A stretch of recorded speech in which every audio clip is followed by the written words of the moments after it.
My child, you have just passed another test of faith. Yes, this video will get only my chosen ones who have already passed this test. My child, if you are wondering what kind of this test was and what is going to happen next, then you need to pay attention to these words completely. Child, beauty. I have watched you not just in this moment, but from the beginning of your breath. I have seen you walk through shadows, doubt your worth, question your strength, and cry in silence. I have seen the way the world has treated you, how it tried to shape you into something you are not. But you did not break. You bent, you wept, you staggered, but you did not break. This is what I needed to see. You wonder what kind of test it was, and I tell you this. It was the test of obedience, of patience, of silent endurance. You were tested in the moments no one saw, in the hours when you chose not to act out in bitterness, in the seconds when you could have retaliated but held your peace. The test was not for spectacle, not for others to see and applaud. The test was within. It was in your inner room where only I dwell, where only I see. That is where you passed. This was not a test to punish, but to reveal the strength I placed in you long ago, to uncover the depth of your heart's loyalty to me. For many say they love me when the sun is shining, when the doors open, when the path is smooth. But I look for those who still speak my name when the clouds gather, when the winds howl, when the door closes and the light fades. I look for those who wait without a sign, who trust without an explanation, who believe when the evidence is gone. That is the test you passed. Now, my child, because you have walked through that fire, you have not only been proven, you have been purified. You do not yet see what I have been preparing for you, but soon your eyes will open. Do not expect the next chapter to look like the last. I am doing a new thing. The former things have passed away. I am birthing something in you that could only be formed through this process of fire, silence, and trust. The pain you felt was not in vain, it was purposeful, intentional, divine. You will begin to sense a shift, though at first it may come subtly. I will open your ears to hear me more clearly. I will awaken your dreams again, not like before, but with clarity and weight. You will not need to run after voices to confirm what you feel in your spirit. I myself will be your confirmation. I will speak to you in the stillness. My words will carry the weight of eternity. They will silence your fear and drive out confusion. You ask, what comes next? Listen, for I will not leave you blind. I do not lead my children by confusion, but by purpose. What comes next is alignment. You will begin to see me remove things that no longer serve you, not to punish, but to prepare. Some people, some habits, some places will begin to fall away. Do not cling to them. Do not mourn their departure. For what I remove, I replace with better.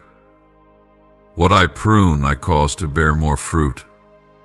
What I close, I do to open greater. You have passed through a narrow place. That was your wilderness. That was your hidden season. You were not forgotten, you were concealed. I covered you while I worked on you. I hid you from the eyes of those who would have spoken death over your promise. I placed you under the shadow of my wing, not because I was displeased with you, but because I delighted in you. I protected your process. I kept you close, even when you didn't feel me near. Now I am calling you to step forward, not hastily, not anxiously, but boldly. You will not need to strive. You will not need to fight to be seen. I will shine through you. I will make your name known not for your sake, but because your heart is ready to carry my glory without pride. You will not touch the praise, you will direct it to me. That is why I chose you. That is why you were tested. That is why you were hidden. Let me speak now to the part of you that is still doubting. Yes, I see it. I see the questions you've buried beneath your faith. I am not angry with your questions. I welcome them. Come to me with your uncertainty. I am not intimidated by your weakness. I am drawn to it. For in your weakness, my strength is made perfect. You have nothing to prove to me. I already know who you are, and I still chose you. I chose you knowing the times you would fail. I chose you knowing the moments you would fall short. My love does not depend on your performance, it is rooted in my nature. The time you thought was wasted was actually preparation. The seasons that looked like failure were divine foundations. I have been building a structure in your spirit that can withstand the weight of what I'm about to pour out. You were not being delayed, you were being fortified. You were being matured. You were being separated from the noise so you could learn the sound of my voice. There is coming a release. I will release you into the very things I whispered to you in secret. The things you thought were too big, too distant, too impossible, they are coming, but not as you imagined. I do things in ways that confound the wise. I don't follow the paths of men. I carve my own. I take the lowly and lift them high. I take the rejected and crown them with favor. That is your portion. You will begin to walk in divine appointments. Watch how doors open without your effort. Watch how people come to you, not because you sought them out, but because I drew them. Watch how the resources appear, how the timing aligns, how everything begins to converge. That is me.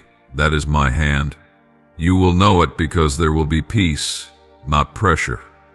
You will not have to manipulate anything.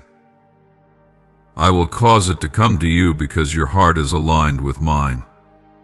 You will be tempted to minimize what I do through you. Do not. Walk humbly, yes, but do not apologize for the light I have placed in you. You are not being arrogant when you walk in what I gave you.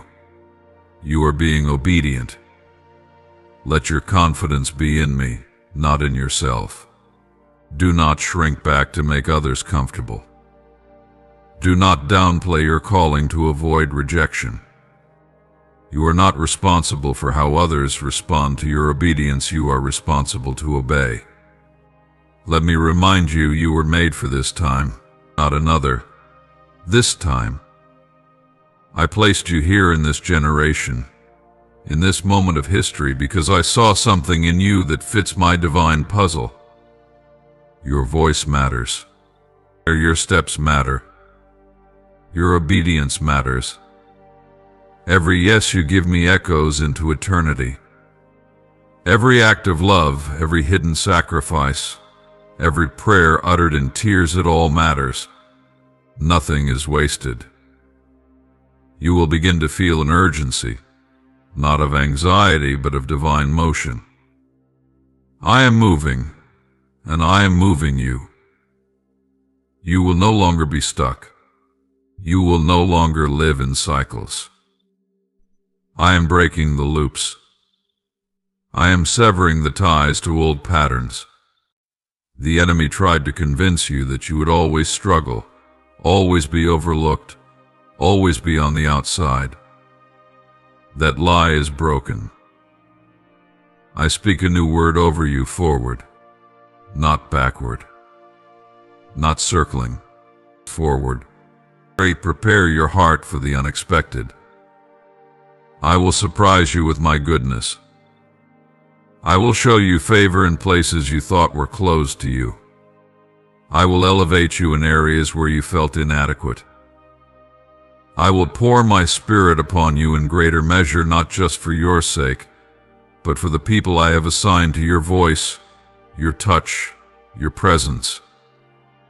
They are waiting. Your obedience is the key that will unlock someone else's breakthrough.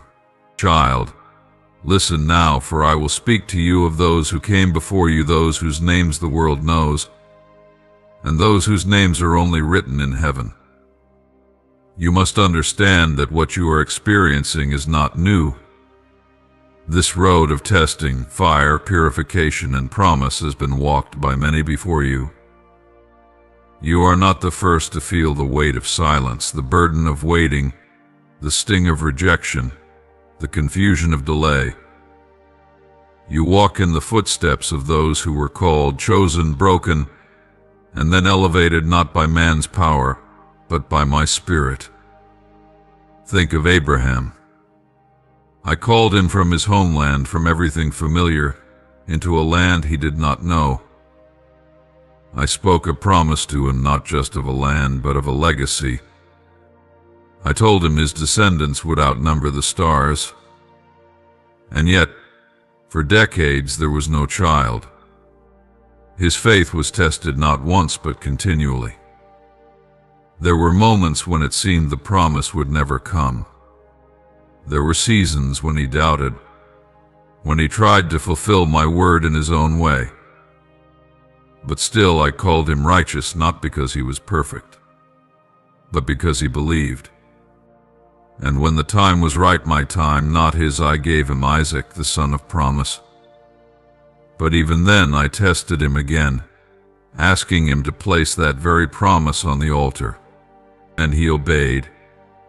That is what I look for, not perfection, but surrender, not control, but trust. Look at Joseph. He dreamed dreams I gave him. He saw glimpses of glory, of leadership, of honor. But his journey did not begin in a palace. It began in a pit. Betrayed by his brothers, sold into slavery, falsely accused, imprisoned for years. What looked like a detour was the very path I used to position him. But through pain I prepared him. Through injustice I refined him. In the darkness of a prison I carved out the character necessary to carry authority without pride. And in one day I lifted him from the prison to the palace. Do not despise the days of obscurity, for in them I am crafting the very soul that will carry my glory. Moses, too, walked through a journey of fire. Born into danger, raised among the Egyptians, torn between two identities, he knew rejection early. He ran from his past, from his calling, and spent 40 years in the wilderness tending sheep. But that wilderness was not punishment, it was preparation. There, in the stillness, I taught him how to hear me. There, in the silence, I formed his humility. And when he returned to Egypt, it was not in the strength of his position, but in the strength of my presence. He doubted himself. He told me he wasn't eloquent. He felt inadequate. But I do not choose based on ability, I choose based on willingness. And with a stutter and a staff, he led my people out of bondage. David, the shepherd boy, anointed in secret, ignored by his own father when the prophet came. He did not start with a crown, but with sheep. Alone in the fields, he worshipped me when no one was watching. He fought lions and bears when no one saw. That was his test. Not the public battle with Goliath, but the private faithfulness when there was no audience. And when I elevated him, he did not forget me. Yes, he stumbled. He sinned. But he always returned. He was a man after my own heart, not because he was flawless, but because he never stopped seeking me. Even in the depths of failure, He chose repentance over pride. That is what I honor. Elijah, the prophet of fire, he called down my power on Mount Carmel, and yet days later he sat under a broom tree, asking to die. He felt alone, abandoned, misunderstood. He thought the battle had been in vain. But I came to him not in the fire, not in the wind, not in the earthquake, but in a still small voice. Because my greatest work in you is not always loud. Sometimes it is in the quiet, the hidden, the whispered. And I reminded him that he was not alone. I had preserved thousands who had not bowed to idols. I am always doing more than you can see. Jeremiah, my prophet, wept as he delivered my words to a people who refused to listen. He was mocked, beaten, thrown into a cistern. He questioned his calling. He cried out, "Why was I born?" And yet, I had appointed him before he was even formed in his mother's womb. I told him not to be afraid of their faces, for I had made him like a fortified city, like an iron pillar. His assignment was heavy, but his soul was mine. And though few listened to his voice on earth, his words echo through generations. Think also of Esther, hidden in a palace, raised as an orphan, placed in a position of influence not by her own ambition but by divine orchestration. When the time came to risk her life for her people, she said, "If I perish, I perish." That was her test, not in comfort but in courage. She was not the loudest. She was not the most obvious choice. But she was available. And I used her obedience to preserve a nation. Job faithful and upright, yet afflicted with unimaginable loss. His body was broken, his family taken, his reputation destroyed. His friends accused him, and his wife told him to curse me. Yet even in confusion he cried out to me. He demanded answers, and I met him not with explanation but with revelation. I reminded him of who I am, of my wisdom, of my sovereignty. And in the end I restored him. Not just what he lost, but more. For I do not just return, I redeem. The prophets, the apostles, the martyrs, so many walked through fire. Paul, beaten, imprisoned, shipwrecked, stoned, yet he said, "I consider that our present sufferings are not worth comparing with the glory that will be revealed in us." He learned to be content in all things because he knew the secret. I can do all things through Christ who gives me strength. His letters were written in chains, but they carry freedom. My son Jesus walked the ultimate path of surrender. He was perfect, sinless, yet rejected, misunderstood, betrayed. The crowd that shouted Hosanna turned to shout, "Crucify him." He wept. He sweat blood. He cried out, my God, why have you forsaken me?" But he endured the cross for the joy set before him. And now he is exalted, seated at my right hand, interceding for you. He understands your pain, your temptation, your sorrow, because he bore it all. He passed the ultimate test so you could walk in victory. You see now, my child, that you are part of a lineage of those who were tested, refined, and elevated. Their paths were not easy, but they were holy. Their victories did not come without struggle, but their struggle produced an eternal weight of glory. You walk among them. Their blood, their prayers, their worship, their faith, it surrounds you like a cloud of witnesses. They cheer for you. They wait to see how you will carry the baton they once held. You are not alone. You are not forgotten.